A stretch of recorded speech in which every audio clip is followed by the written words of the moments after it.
Good morning, everyone. Why don't we get started? People are still jumping on. We have a guest lecture today, and I will turn it over to Dr. Jordan to introduce our speaker.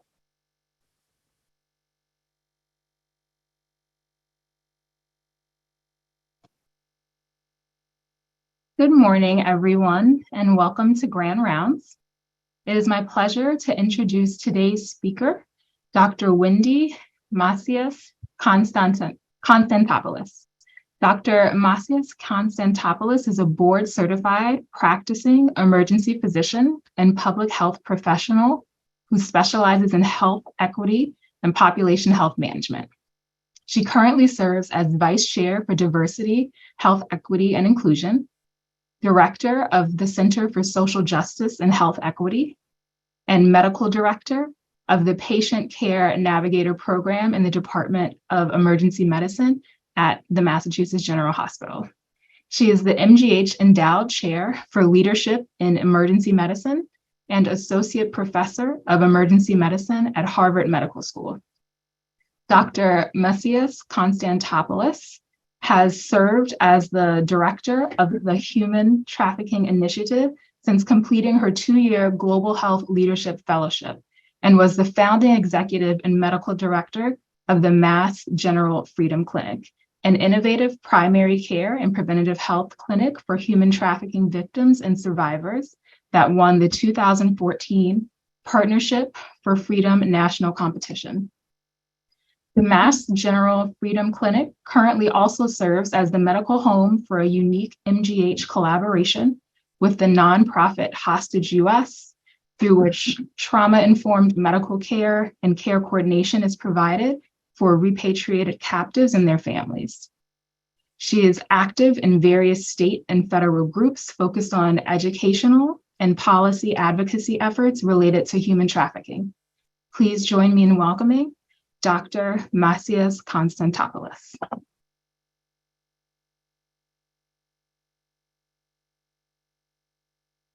Thank you, everyone, and thank you, Dr. Jordan, for that wonderful introduction and for continuously saying the hyphenated last name despite its difficulty. Most people just resort to Macias K, and so I want to invite everybody to just use Dr. Macias K if you want to interrupt me or call me by that name. Otherwise, Wendy is my first name. So thank you for having me this morning. I'm just going to try to share my PowerPoint and make sure that all of you are able to see it. Okay. Are you able to see the PowerPoint in the non-presentation slide mode? Yes, we can. Okay. So let me work on getting it into the presentation mode here. Let's see. How's that? There you go. You're good, Wendy.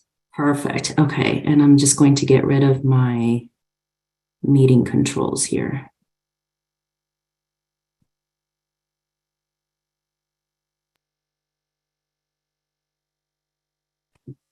There we go. Okay.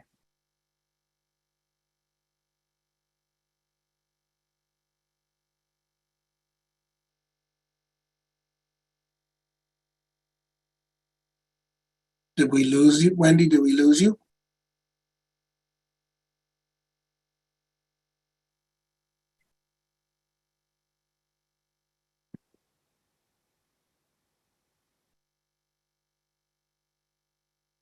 You there, Wendy? I'm right here. Can you hear me? Yes, we can hear you. You're good. I think you're Gosh, I apologize. I don't know what's happening. I think I pressed too many buttons all at once for my Zoom. All right, you're good. We can hear you now. Okay, thank you. All right, so I'm a little nervous about giving this talk today,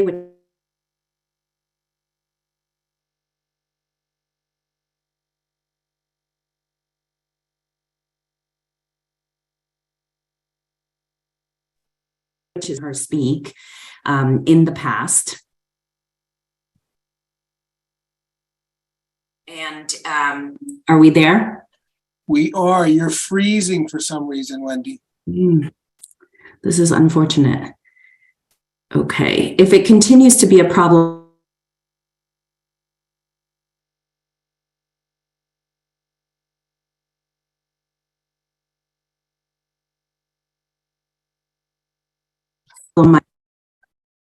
Yeah, you're still freezing.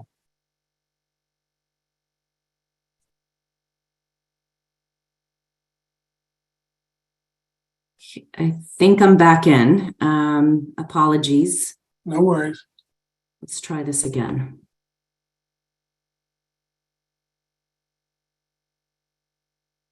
So let's see.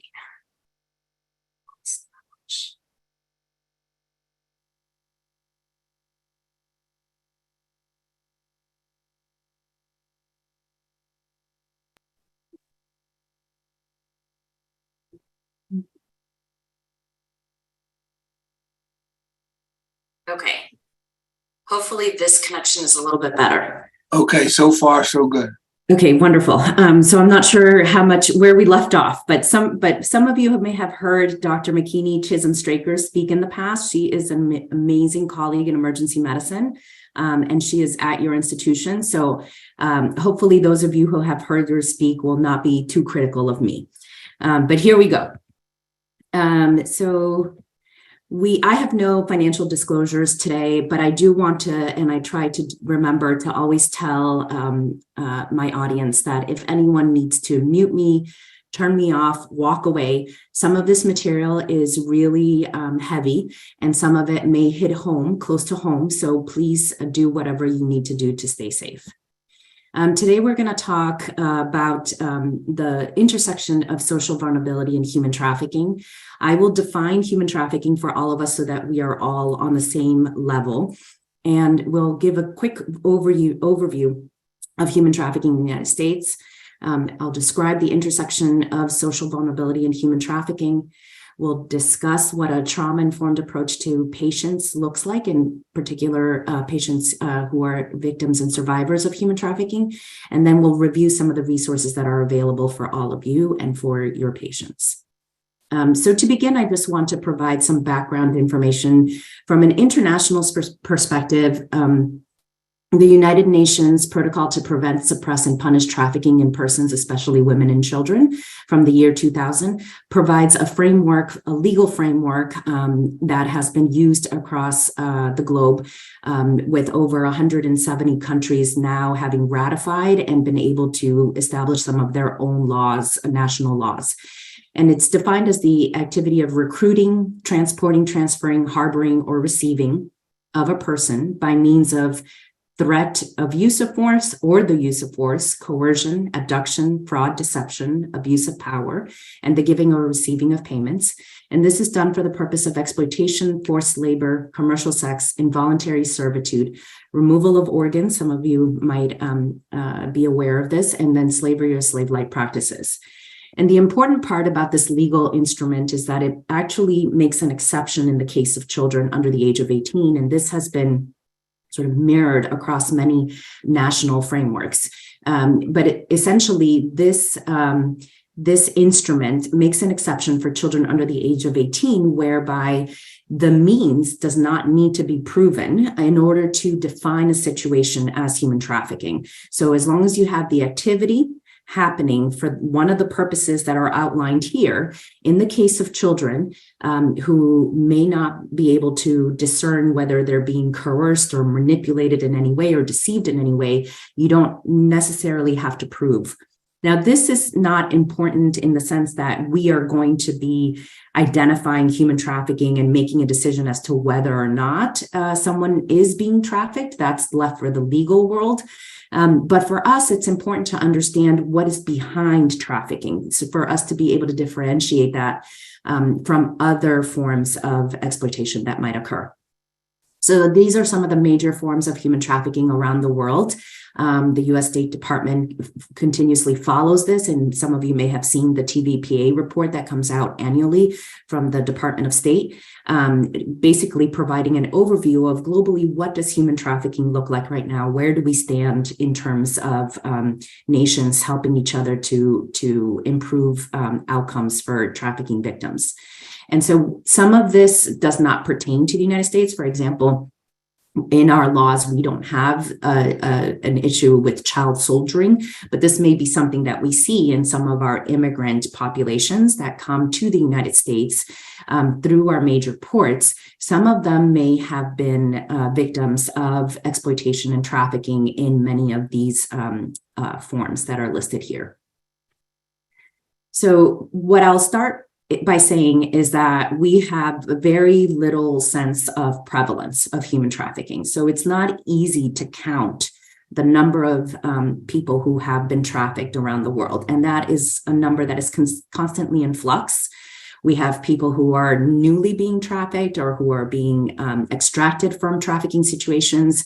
And then we have people who are being re-trafficked. So it's a constant number that is in flux. But what we know from the United Nations and the International Labor Organization, they did a large study with some very high-level capture-recapture methodologies to avoid recounting, and found that about 21 million people around the world are trapped in forced labor or forced sexual exploitation. The majority of those are forced labor, and then a quarter of them are forced commercial exploitation. And then a couple of years later, in 2014, some global economists got together and decided that they were going to try to quantify the economic value or incentive of human trafficking, and found that human trafficking is responsible for upwards of $150 billion US in illegal profits annually. We know that females are slightly more impacted by human trafficking from this study, and that children account for about 25% of those. So 1 out of 4 are children. This is a map regionally of what human trafficking looks like. And so as you can see, there are some regions of the world that contribute to the global count in large ways. And our North America and Western European contribution, although smaller than other regions, is still obviously too much. 1 is too many. And I will not go into why some of these other regions have larger numbers. It has a lot to do with the way that the social structure is set up in some of these regions of the world. But in what I will say is that, for example, in the Asian region of the world, because it is part of the social structure and social class hierarchy in the system, sometimes human trafficking really goes unnoticed because it takes years and generations to realize that a human rights violation is happening. And in some of these places, particularly those that have bondage laborers who are born into slavery and who essentially their children inherit their debts and are born into bondage situations, it takes years for them to actually really be able to speak out and for advocacy to happen. So we do see a fair amount from other regions. I will say that this is still the tip of the iceberg, right? We can only see what we can see. And it is a difficult clandestine crime that occurs underground, much in isolation and in under the radar. And so what we know is what we know. We don't have a good sense exactly of how much is not accounted for by the many different numbers that are out there.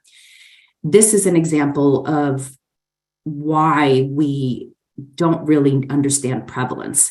The same organizations that in 2012 calculated that there were about 21 million persons, give or take, around the world, decided in 2016 that they were going to add into the calculation forced marriage. So they were looking at 3 forms of human trafficking: forced labor, forced sexual exploitation, and forced marriage. And once they added in this third type of trafficking, the number went up to 40 million.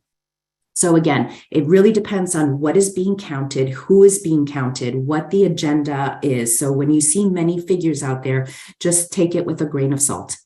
But we do understand that it's the tip of the iceberg. There are some myths around human trafficking. Before we used to think here in the United States that this is only something that occurred in developing countries, not here in the US.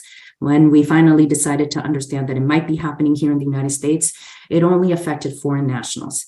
And now the pendulum has swung to the other side. And so much attention is being brought on commercial sexual exploitation and sex trafficking that now it's almost become synonymous with sex trafficking. We also believe that this always involves some form of physical restraint, force of bondage. We see Hollywood movies, sensationalized TV series that show the sort of extreme forms of human trafficking. And what we'll learn today is that this is really not the case. It doesn't always involve transport across country borders. It could be children who are being trafficked right out of their homes by their legal guardians, their foster parents, or biological parents, and they never even had to cross a neighborhood line. And it doesn't always involve organized crime networks, although the history of human trafficking takes us back to Eastern Europe and the mafia. This is not the case any longer. It could be a coach, it could be a teacher, it could be a parent. In the US, we define human trafficking through the Trafficking Victims Protection Act of the year 2000, which has been amended many times over the years and has defined severe forms of trafficking in persons as sex trafficking, which looks a lot like the UN definition. Here in the United States, we use the elements of force, fraud, or coercion to define trafficking.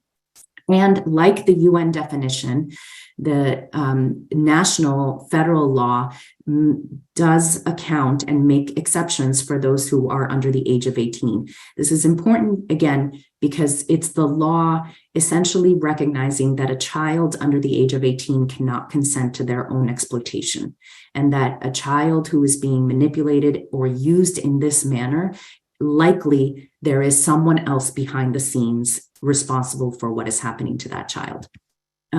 Labor trafficking also, again, modeled after the UN definition, with the elements of force, fraud, or coercion being important here in the United States. And we'll talk more about that. So just to review, force involves some sort of physicality. So it's either physical restraint, physical harm, sexual assault, physical confinement, or physically monitoring a person and controlling their moves. And this is an effective way that traffickers will use to break down any resistance in the early stages of trafficking. Fraud are false promises or changes in contracts. And we see this with, for example, people who are recruited for work in other countries to come to the United States to work in some of our industries here in the US. They might be promised one thing while they're being recruited by local recruitment brokers. And on arrival here, those situations and those conditions may change and may lead to either situations of exploitation or situations of trafficking. And then coercion, we have many survivors of trafficking who speak on the national circuit and talk about their experiences. We have a survivor who wrote a book who came from an incredibly intact family in a high-scale neighborhood. Father was a top CEO at one of the Fortune 500 companies and was blackmailed into a situation of human trafficking for 2 years. There's psychological manipulation, threats to self, to others, or to loved ones, and threats of arrest or deportation. So what does human trafficking look like in the United States? How are we going to recognize it? What I'll start by saying is that human trafficking is happening across the US in all 50 states, all US territories, and the Washington, D.C. District of Columbia area. This is a heat map from Polaris, which is a national organization, nonprofit organization here in the US that has been following trafficking since the year 2000 and tracks data on trafficking, works very closely with the US Department of Health and Human Services around provision of resources for trafficking victims. And basically they have a national, in conjunction with funding from the US Department of Health and Human Services, they run the National Human Trafficking Hotline. And this is a heat map of the cases that come into the hotline. So it's very dependent on actually somebody calling the hotline and reporting a case. So it certainly provides a proxy of where trafficking is happening, but doesn't provide accurate data either.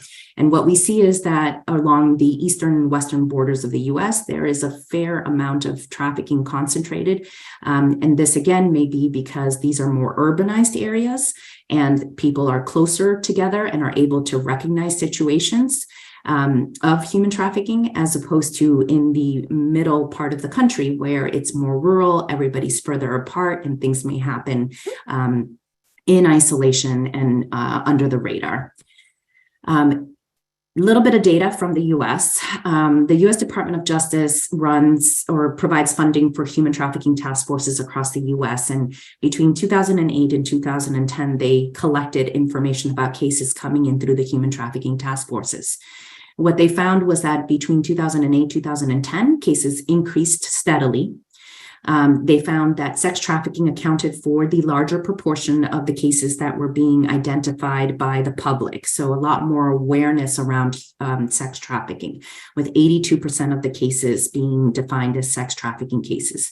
11% of the cases were labor trafficking. Labor trafficking cases are much harder to really recognize or detect because it does get caught up in national discourse around immigration laws and immigration policies. And then 7% of them were unknown trafficking types. Of the 2,515 cases that they were able to collect in this 2-year period, they were able to confirm 389 cases of trafficking, and able to confirm that the 389 cases of trafficking involved 527 victims of trafficking. And again, the crime of human trafficking is very difficult to actually prove and confirm. So we don't know if this number had been greater, had there been greater resources to investigate some of these cases. Looking at the demographics, if you break it down by labor trafficking and sex trafficking, what we find is that labor trafficking really impacts the Hispanic population in the United States. This makes sense with our southern border being where it is, and with many of the entries into the United States being for labor, people who are looking for work. And so 54% of those who were identified as labor trafficked were Hispanic, and then we have a potpourri of other races and ethnicities. 95% of them were foreign-born nationals. Some of them, 28%, were here with legal status in the United States, and then the 67% were undocumented in the US. 68% of them were female, 38 were under the age of 25, and 10% were children under the age of 18.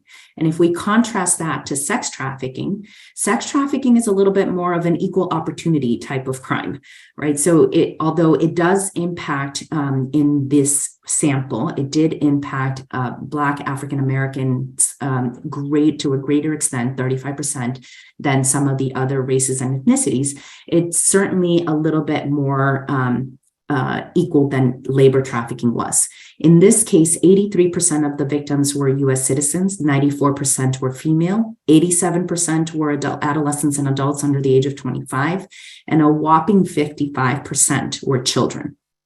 And this is why sex trafficking receives so much attention here in the United States. If we start looking at some of the data from the National Human Trafficking Hotline, again, situations of human trafficking have been identified at increasing rates steadily over the years since the hotline was instated. And looking at those demographics, we see some parallels with the US Department of Justice data.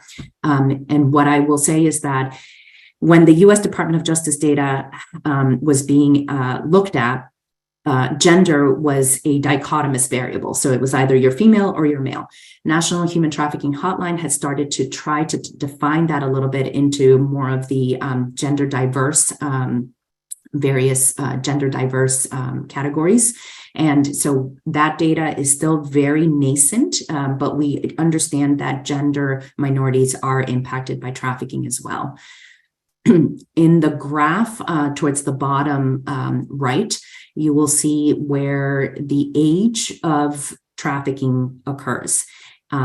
Between the ages of 15 and 17, we see a peak for both labor, which is the lighter blue colored line towards the bottom, and sex trafficking, which is the darker blue colored line that peaks all the way at 253 number of survivors.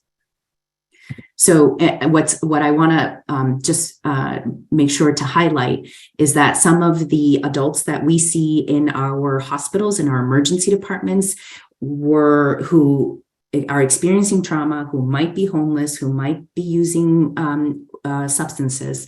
These are individuals who may have been trafficked in this manner when they were younger and are either still in these situations or struggling to get out or not able to get out. And for pandemic-related reasons, this became extremely important because we all know that social media is a very strong platform for exploiters to access our children. So they can be at home doing schoolwork on their iPads or their phones, and they can be solicited by someone from the outside because of how much technology interacts with trafficking and how young trafficking victims are when they're first solicited. So what did all persons who have been trafficking have in common? They all had a vulnerability that could be exploited by someone who is willing to do so. There are many factors that lead to social vulnerability. And this refers to some of the risk factors that come from the individual themselves, the relationships within their families and communities, all the way to societal factors.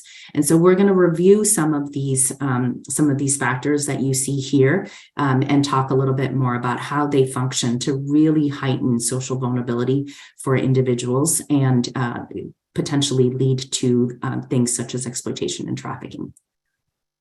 So there are many social determinants of health. This is obviously something that is very important to us as health providers and health practitioners. We take account of the fact that if you don't have the means, if you don't have the social support, if you don't have employment, if you don't have literacy education, that's going to impact your health. And many of the socioeconomic factors that heighten vulnerability also are those that heighten risk of trafficking. So, for example, childhood history of abuse and neglect. This is something that has been has been greatly studied over the years, and many trafficking survivors will account for some history of childhood abuse or neglect that they experienced, and obviously. We'll talk a little bit more in the coming slides about how that impacts children's ability to really understand and detect relationships that are not healthy or situations that are not safe. Same thing with family dysfunction, domestic violence, mental illness in the family, substance use, criminal justice involvement can all heighten vulnerability in terms of having a sort of skewed definition of what is healthy and what is not healthy relationship. Lack of social and family support, poverty, financial insecurity, and housing instability and homelessness are other key important risk factors. Who are the groups at risk? So I'll start by saying that anybody can be trafficked. If you have some sort of vulnerability, someone will figure that out if they really want to traffic or exploit you in some way. But there are groups of individuals that are at increased risk, including those children who run away or who are homeless, who are maybe thrown out of their home, children in foster care and welfare systems where they are moving around through many different foster homes that might end up landing them in a situation that is not safe. Persons who use substances can easily be exploited because of the addiction. Gang-involved persons, there's a gang economy that needs to be contributed to by both males, females, and everyone in between. The males may be forced to commit crimes to basically contribute to the economy of the gang, and the females may be forced to essentially sexually exploit their bodies to be able to contribute.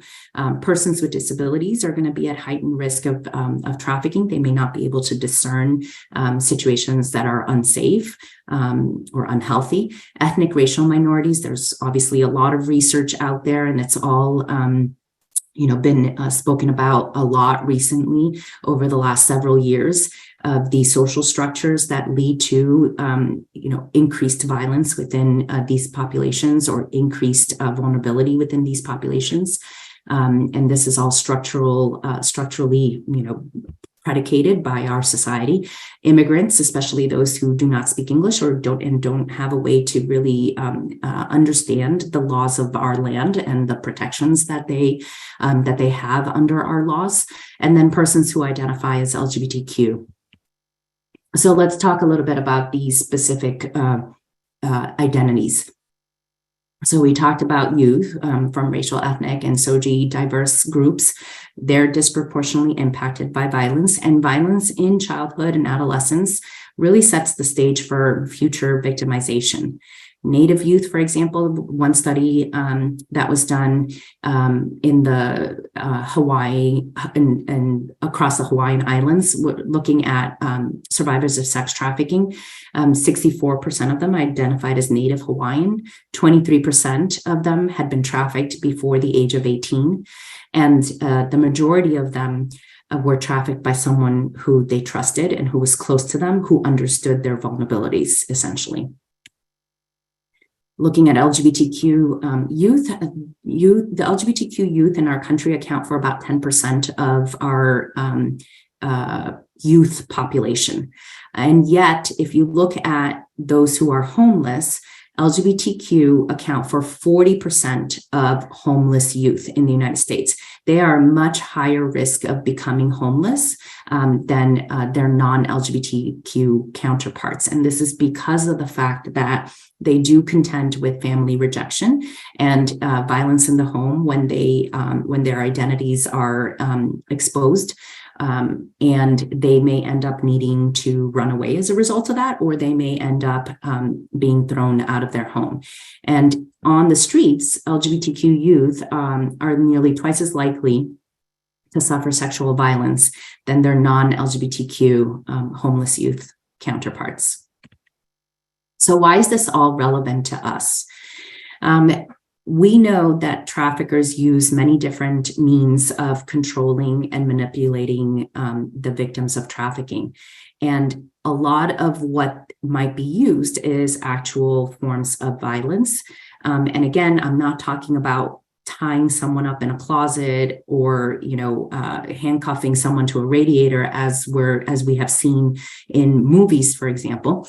But this really is kind of how to think about this is the same as how we think about intimate partner violence, for example, or domestic violence, for example, that violence can be used to control a person in those situations as much as it is used to control a person in trafficking situations. And it's that psychological manipulation and bondage and threat that is constantly present that actually helps to keep a trafficking victim quiet and keep them from actually seeking help in much the same way that we see in intimate partner violence.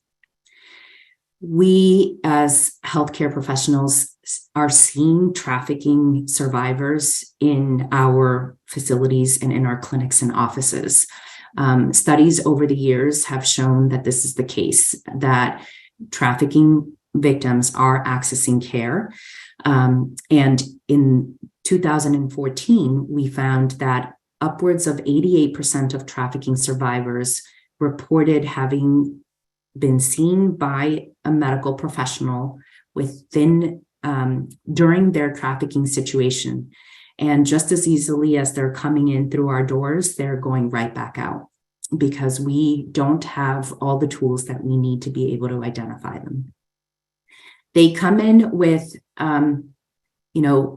common symptoms. It's difficult to know one headache from another, and we don't always have the time to explore the underlying, psychosocial aspects of our patients' symptoms. Backache, stomach pain, pelvic pain, headaches. These are all things that are resulting from traumatic events in their lives that in many cases or in some cases may not have an actual diagnosis, and nonetheless they are entering our clinics with these symptoms. And it's really difficult to dive deep into their situations to understand where this might be coming from.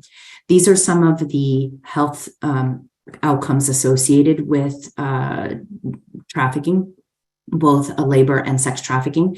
There's too many to go through here. I'll let you kind of peruse it on your own, but suffice it to say that there are extremes that can occur where homicide or accidental death or suicide can result, or accidental drug overdose. Some of what we know about trafficking is that although we do see them in our healthcare settings, they do have limited access. So people with chronic illnesses like hypertension, diabetes, they may not be receiving consistent care. They may not be able to access care for their, chronic kidney disease, and then that will continue to progress to the higher intensity conditions where someone might end up needing to be on hemodialysis because of neglect over the years. So these are things that we just need to keep in mind. But what I will say is that from our experience at the Freedom Clinic, where we are seeing these survivors, is that even if they suffer little physical or reproductive health complications of trafficking, the mental health component of this is incredibly heavy. It's a really heavy burden, because imagine that you're being told what to do, how to do it, where to go, where to be, what to eat all the time, that you're being controlled, that you're being threatened constantly. And so, some of the mental health aspects of trafficking take years and years of therapy to actually overcome if they're able to. And we have patients who dissociate in certain situations if they're triggered a certain way. We have patients who have very low self-esteem, who don't feel that they deserve anything better than what they have. So these are very important aspects that impact the care and that impact the health of our patients. In terms of substance use, substances are used while to both recruit and bring someone into a trafficking situation, but then also to control. So even those who may not have been using substances prior to being trafficked will end up potentially using substances while being trafficked. 28% in one study reported forced substance use, something like sedatives or opioids to keep them quiet, to keep them sort of docile, and to keep them from trying to get help or try to escape. And 26% of them experience overdose while being trafficked.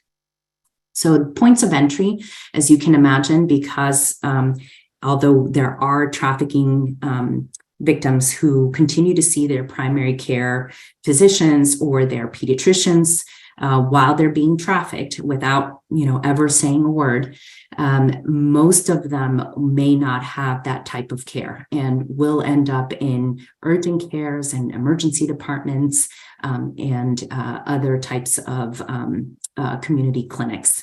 We know from your own Dr. Chisholm Straker, that the training is not sufficient currently for healthcare professionals.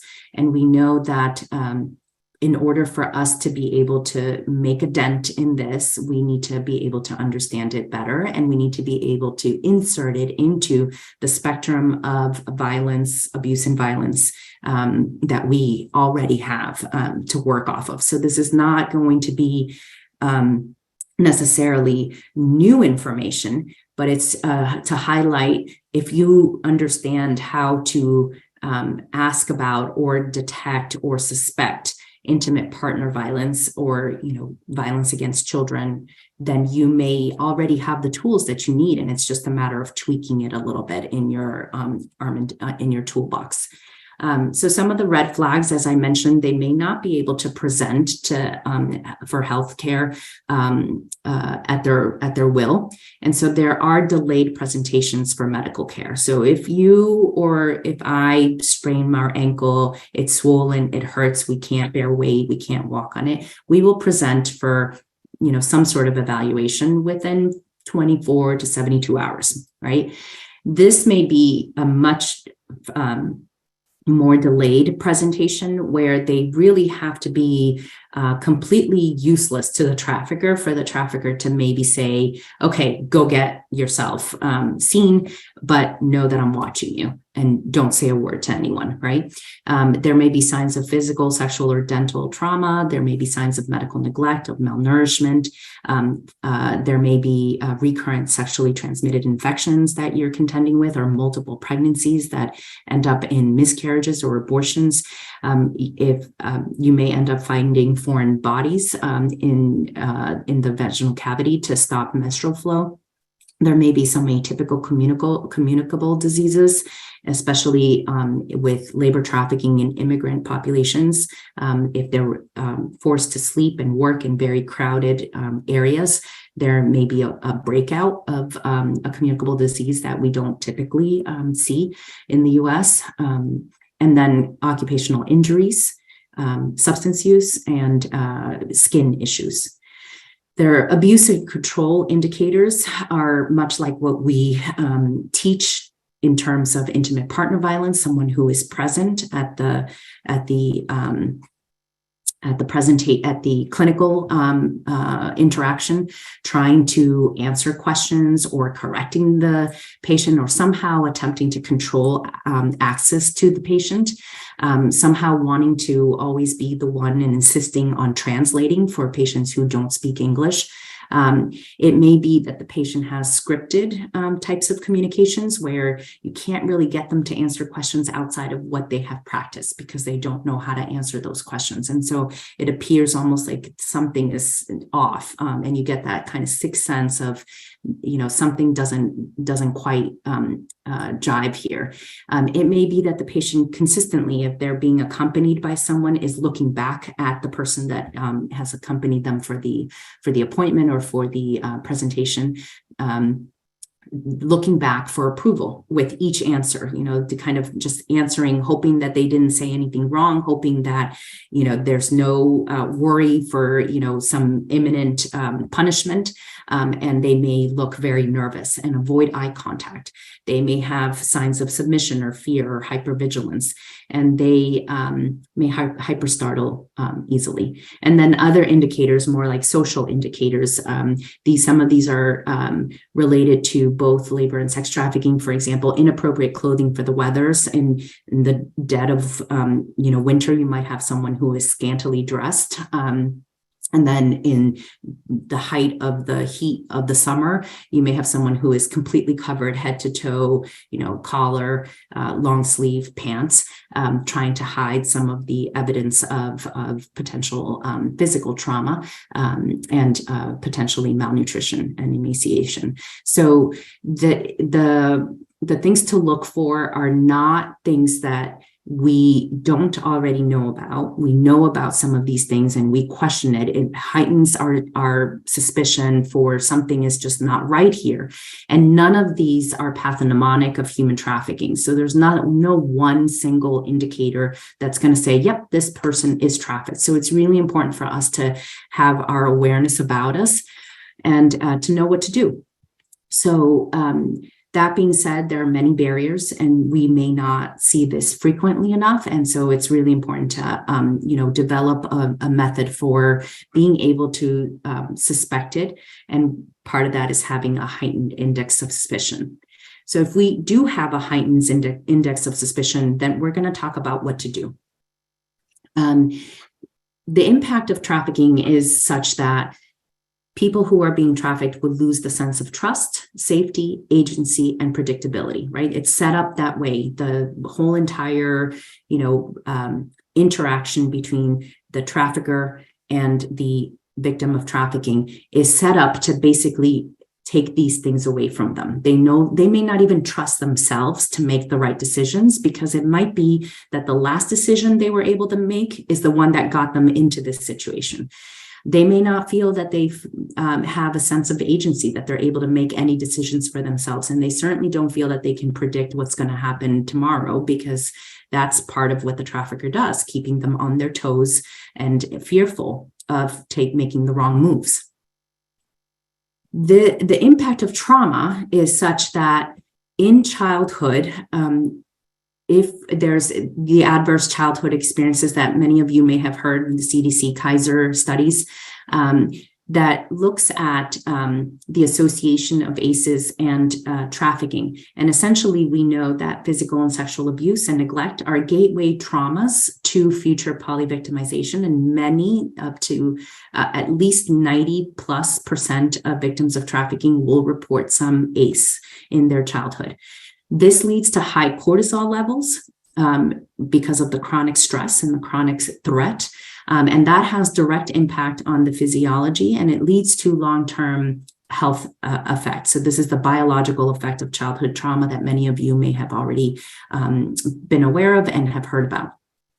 Repeated exposure to trauma also leads to changes in the way that the limbic system interacts with the prefrontal cortex. So the limbic system, for example, your hippocampus, which is responsible for helping you to process episodic memories, and the amygdala, for example, which is responsible for helping with emotions, particularly how you respond to fear.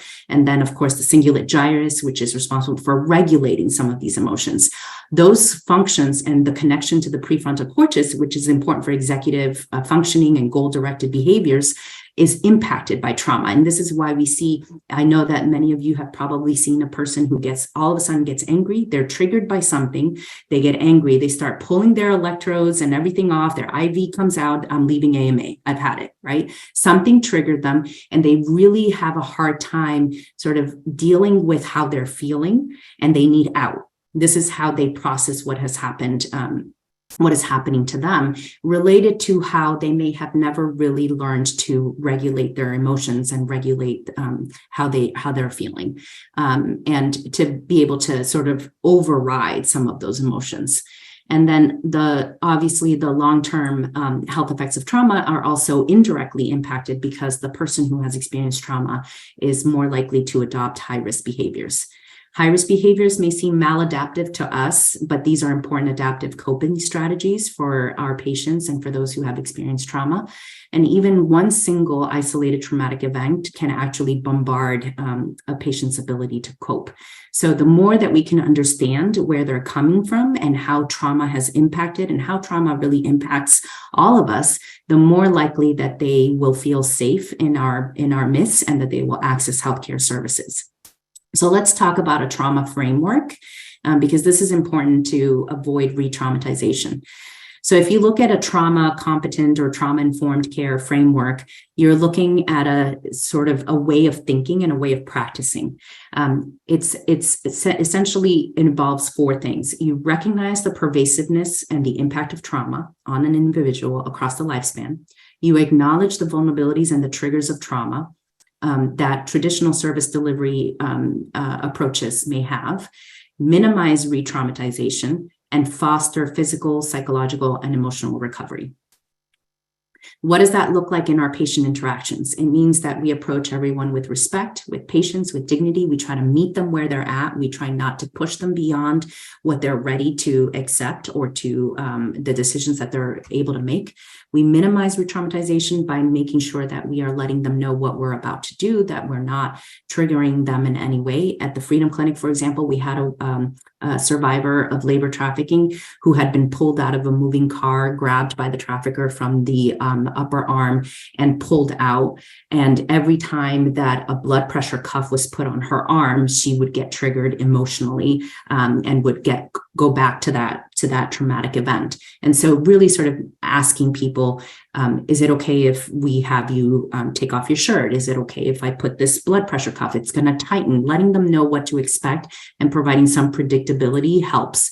Promoting safety and healing, highlighting a patient's strength and resilience. I had a 16-year-old who came into the emergency department who had been thrown out of his home and had been homeless for 2 years or so, and came in after a situation where he was in real danger and was just extremely down on himself. And we got to talking and got to understanding what had happened to him. And the best thing that I could do, I think, for him in that moment was to tell him how strong he was and how resilient he was, that he, at his age, has been able to survive on the streets for the past 2 years and to deal with adults who might have been harmful and hurtful towards him. And he paused and thought, that I never saw it that way. Because he had stopped being able to see what was positive about him, and all he was able to see what was the negative about him. Decision making is important. Having some shared decision making with your patient, making sure that they are part of the conversation and that you are trying to address their concerns. We talked about predictability, and we'll talk about transparency when you're screening for this. So some of the questions that you can ask, there are many resources out there, and you can access them as you want and as needed. But what I will say is that you really need to start with building rapport and establishing trust in a relationship with the patient. Once you've been able to do that, then you can move to more invasive questions about trafficking. So don't start with, have you ever, exchanged sex for money, drugs, or, food. Start with, where do you live? Are you safe where you live? Can you come and go as you please? And then get down, as you're getting to know them, then get down to the more invasive questions that, if you're suspicious of trafficking, may help to identify. This is the Adult Human Trafficking Screening Tool, and you can access it online. It basically tries to get at 8 items of false employment, debt payback, unfair, unsafe situations, threat of harm, confiscation of ID or travel documents, prohibiting a person from being able to be in contact with family and friends, living and working in the same place without the choice of not working and sleeping in the same place, instructed to lie about a relationship or about their work, and threatened or somehow forced to do things that they would otherwise not do to make money or to pay off a debt. I'm going to break this down very quickly. You don't have to memorize this. Once you've reviewed red flags, if you suspect you have red flags coalescing over this patient, you're worried that maybe something is just off and not right, you try to get them alone. And you can always say, our policy is that we spend some time with the patient alone, and then you begin screening the patient, which in our case, because we don't have validated screens for human trafficking in adults, we really want to have a conversation. So these questions should be conversational, and it should come after you've already established some sort of rapport with the patient so that you can feel comfortable asking the questions, and so that they can feel comfortable answering. This is not sort of a checklist of questions, because if you ask a checklist of questions, the answers will always be no. It's really about listening and listening actively and using information that they're giving you to formulate your next question and to get to understand their situations. And when you are faced with, I won't go through this, when you are faced with a situation where someone might be trafficked and they disclose being trafficked, it's important to begin that conversation by saying, I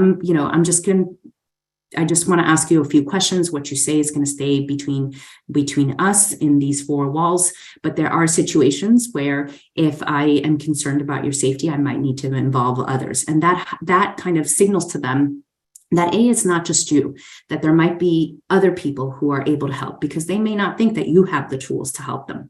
And B, it might signal to them that if other people get involved, then they might need to make a calculated decision about whether or not this is the right time to talk about what's happening to them. Please, take the time to thank them for having trusted you. You did something right if they disclosed. Determine the immediacy of the danger and involve hospital security as needed, particularly if you suspect that the trafficker is present physically in the location. Assess the needs of the patient, get a sense for what is important to them and what their priorities are, and share some of the decision making. do some safety planning. You might want to involve a social worker for that and engage some of the hospital resources if you have an intimate partner violence program who also deals with trafficking situations. They might be appropriate, and then refer to the community. Documentation is really important right now because many systems have established portals online for patients to view notes. So we have to be careful about how we document. What I will say is that traffickers are not, unaware of the existence of these portals and can actually force patients to open up their portals so that they can see what the interaction in the healthcare system was like. And then determine the need for mandatory reporting. We never involve law enforcement without the consent of an adult patient. Obviously, children is different, but in terms of adults, we really need to be on line with the adult about that. Mandatory reporting laws mostly apply to children, and you can involve child protection team and social work for that. And then this is the National Human Trafficking Hotline, 1-888-37-37-888. 3737 spelled ER. So when a patient comes into the emergency department and sees me, I help them to memorize this. I try not to give them any paper resources, printed resources in case that might be found on them. And I try to help them memorize the number. They can call that number if ever they are in dire need or if they want to get help. And we can call that number. It's a HIPAA compliant national hotline, where we can, without using names or personal identifiers, get more information about what's available locally for our patients and guidance on how to approach any particular patient interaction. And I think with that, I'm going to stop and open up. I know that I've taken just a little bit too long with the technical issues at the beginning, but I'm happy to take any questions. Great. Thank you, Dr. Macias-K.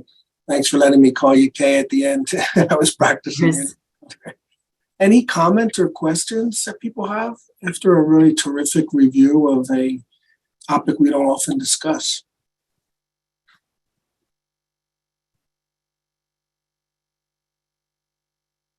Well, I'll make a quick comment that I just really appreciate this presentation today.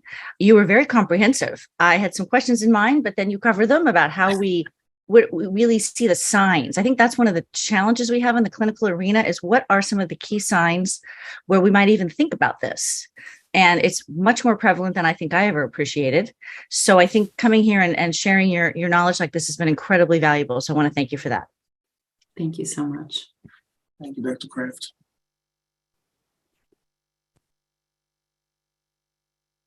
I was just curious, like Wendy, as you were talking a little bit, is there a difference in sort of thinking about how we approach identifying patients from, you're taking it from the ER perspective, where you can see a lot of people coming in. Mm-hmm. And then we have, a lot of people here that are in their own practices, in clinic. Is there a different way to think about that? Or I know you showed a lot of them do enter the emergency room. Yeah, thank you for that question. And, one way to kind of think about it, I kind of separated into emergency department, hospital medicine, inpatient medicine, and then primary care and other practices. So we've had survivors who have continued to see primary care doctors during their exploitation, during their trafficking, who may have established care with a primary care doctor prior to the trafficking situation, were trafficked, and then either are now out and have continued to see that primary care doctor. So one thing I would say for those types of situations, it's really important, and it's hard because we all see many patients and have very large panels of patients, but it's really important to try to get to know your patients as best as you can with the time that you're given, so that you can actually detect some changes in behavior or sudden changes in the way that they interact with the healthcare system. So for example, someone who consistently has always shown up to appointments and has been referred for, screening tests and has always shown up for those screening tests, has a period of time where they suddenly don't show up or cancel or, stop screening, so stop preventative care. These are situations where you might want to ask, well, what is going on in that person's life that this is happening? Because this is not normally how they behave with the healthcare system. So that's one way of thinking about it. Hospital medicine.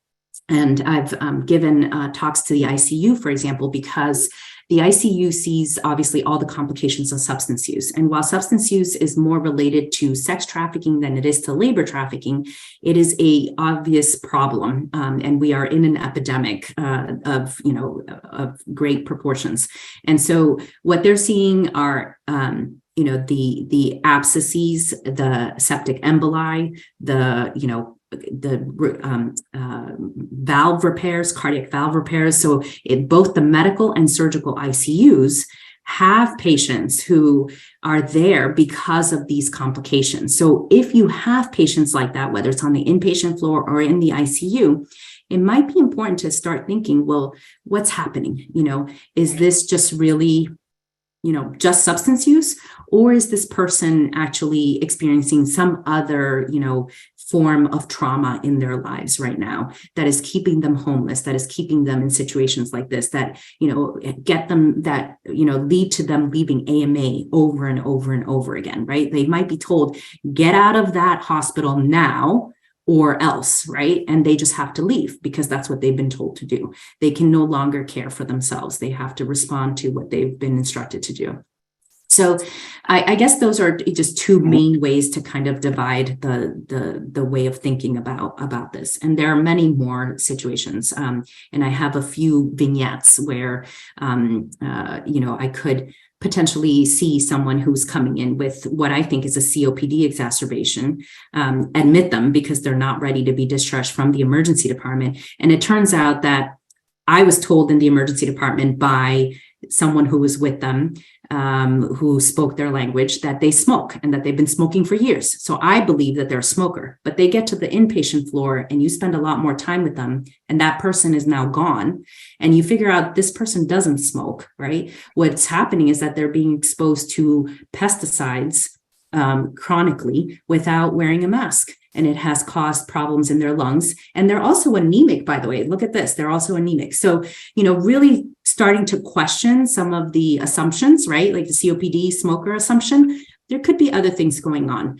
So just kind of keeping your eyes open and your ears open for those signs and for those clues. Great. Thank you very much. And thanks for mentioning about the hospice. Many of our hospice group are on. So I think that was an interesting discussion there too. So I think we did keep a lot of people on today. So your topic was very well received. So really appreciate it. And want to thank you for spending the time with us and being, as Dr. Kraft, our chair, said, so in depth with this topic and really giving us a lot to think about. And I have a feeling that people will be discussing this today as with their counterparts. Great. So thanks, Wendy. Really appreciate you coming. Thanks, everyone. Have a great day, everyone. Thank you so much. Bye-bye. See you soon. Take it easy.